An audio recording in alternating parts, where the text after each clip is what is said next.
Hi, నేను సౌమ్య మాట్లాడుతున్నాను. నేను ఈ మధ్యన బెస్ట్ క్వాలిటీ చికెన్ కోసము చాలా వెతుకుతుండే నేను. సో మా ఫ్రెండ్ ఒక ఆమె చెప్పింది, ఇక్కడ కంట్రీ చికెన్ అని చాలా బాగుంది, వాళ్ళు హోమ్ డెలివరీ చేస్తారు, చాలా హైజీన్ ఉంది, క్వాలిటీ బాగుంది, మీరు ఒకసారి ట్రై చేయని చెప్పింది. సో లెట్ మీ ట్రై అని చెప్పేసి నేను ఒకసారి తెప్పించుకున్నాను. I felt it was really, ఆమె చెప్పింది correct, it was very hygiene and it was tasty. ఎందుకంటే ఈ మధ్యన అంత కంట్రీ చికెన్ ఇక్కడ సిటీలో దొరకడం చాలా కష్టం అయిపోయింది. మేము విలేజెస్ కి వెళ్ళాలి, తీసుకుని రావాలి, అవన్నీ చాలా పెద్ద ప్రాసెస్ అవుతుండే. సో దానికోసము ఇది ఇంట్రడ్యూస్ చేసిండ్రు. సరే ఒకసారి చెక్ చేద్దాం, పోయి చూద్దాం, ఇస్ ఇట్ రియల్లీ ఇట్లా పంపిస్తున్నది కరెక్ట్ ఉందా.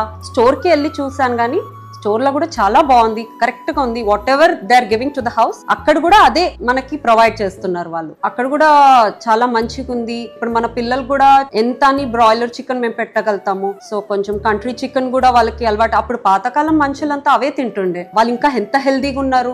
సో వీళ్ళకి కూడా వి వాంట్ కదా, మా ఫ్యూచర్ జనరేషన్ మళ్ళీ వాళ్ళకు కూడా అట్లనే ఉండాలి, హెల్దీగా ఉండాలి. సో మనకు అదొకటి ఉండే, ఆ డౌట్ క్లియర్ చేసింది మా కంట్రీ చికెన్. ఈ మధ్యన వాళ్ళు కొత్తగా అమ్మ చేతి మ్యారినేట్స్ అని ఇది ఇంట్రడ్యూస్ చేశారు. ఇదైతే ఇంకా ఈజీ అయిపోయింది మనకు. ఓన్లీ ఇన్ 10 minutes లో అన్ని వంట అయిపోతుంది and it is very tasty. పిల్లలకి మధ్యన hotels malai chicken, tandoori chicken ఊకే దాన్ని బట్టి స్విగ్గీ మళ్ళీ బయట పెట్టాల్సి వస్తుంది. సో దాని బదులు they are providing all those things and it is healthy. అసలు ఏమి టేస్టీగా ఉంది అండ్ ఇట్ ఇస్ హెల్దీగా ఉంది.